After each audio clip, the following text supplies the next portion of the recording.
देखत ना बड़ा का करत ही उधरन मत जा काई लगल बा गिर जई बाप बत कपार पर फूट जाई।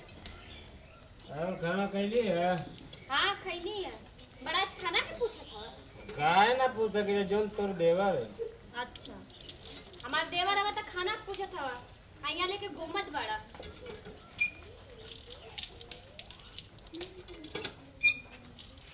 अब का खड़ा है बताई?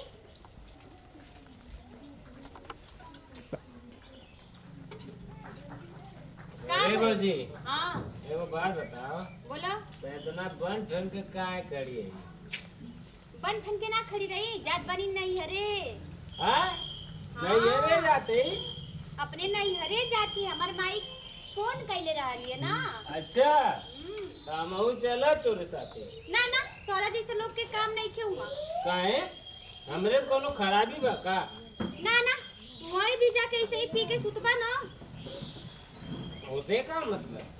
ना ना वो नौटंकी ना करे के बात ठीक बा। देखा जैसे हमारे साथ ही देला जैसे भैया के साथ तू देलू वैसे साथ ही हमार देला ठीक।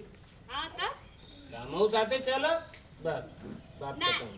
देखा हम कह देती हम तो के लिया के नहीं खो जाए ठीक बा। हम जाए त जाए ओ ससुर जी जात होंगे लातन मुक्कल लदिया के तो के ठेल दिया ठीक है।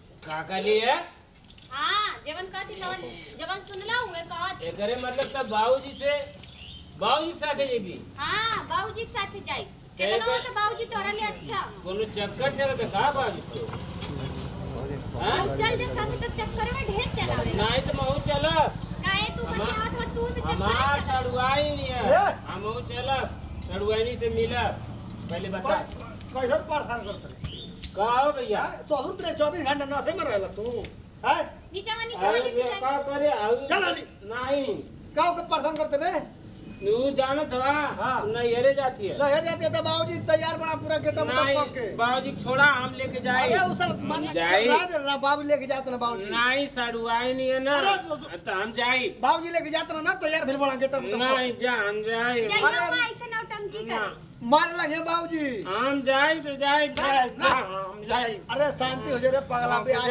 तैयार हो गए बड़ा पैसा आज देखा बाबूजी जाके कहते ही हो पैसा नहीं पिया फिर पी के आइल बा तू ही समझाओ तू ना सुधर बा ये बात हवा तू बोकर लिया के जेबा हम लिया के जाई कहां जइबा ऐसा बाबूजी के लिया के जाई नहीं हरे करे कहां जइबा सड़ुआई से भेंट कर। अरे माई के कर जा में जइबा सा कितना दिन की बात है बाबूजी के बड़ा ऑफर आइल बजाए दे बाबूजी का पर वो बूढ़ पुरनिया गलो वो का कर जाइए हमार सड़ुआई नहीं हम जाए तू सब आने जइबा सा तू अरे पी के सरो उतना दिन भर गांव में काहे मॉडल खले रात हो अरे काहे जब मारत हो सुनरिया तो के कहनी है कि तू तैयार हो यार हो हम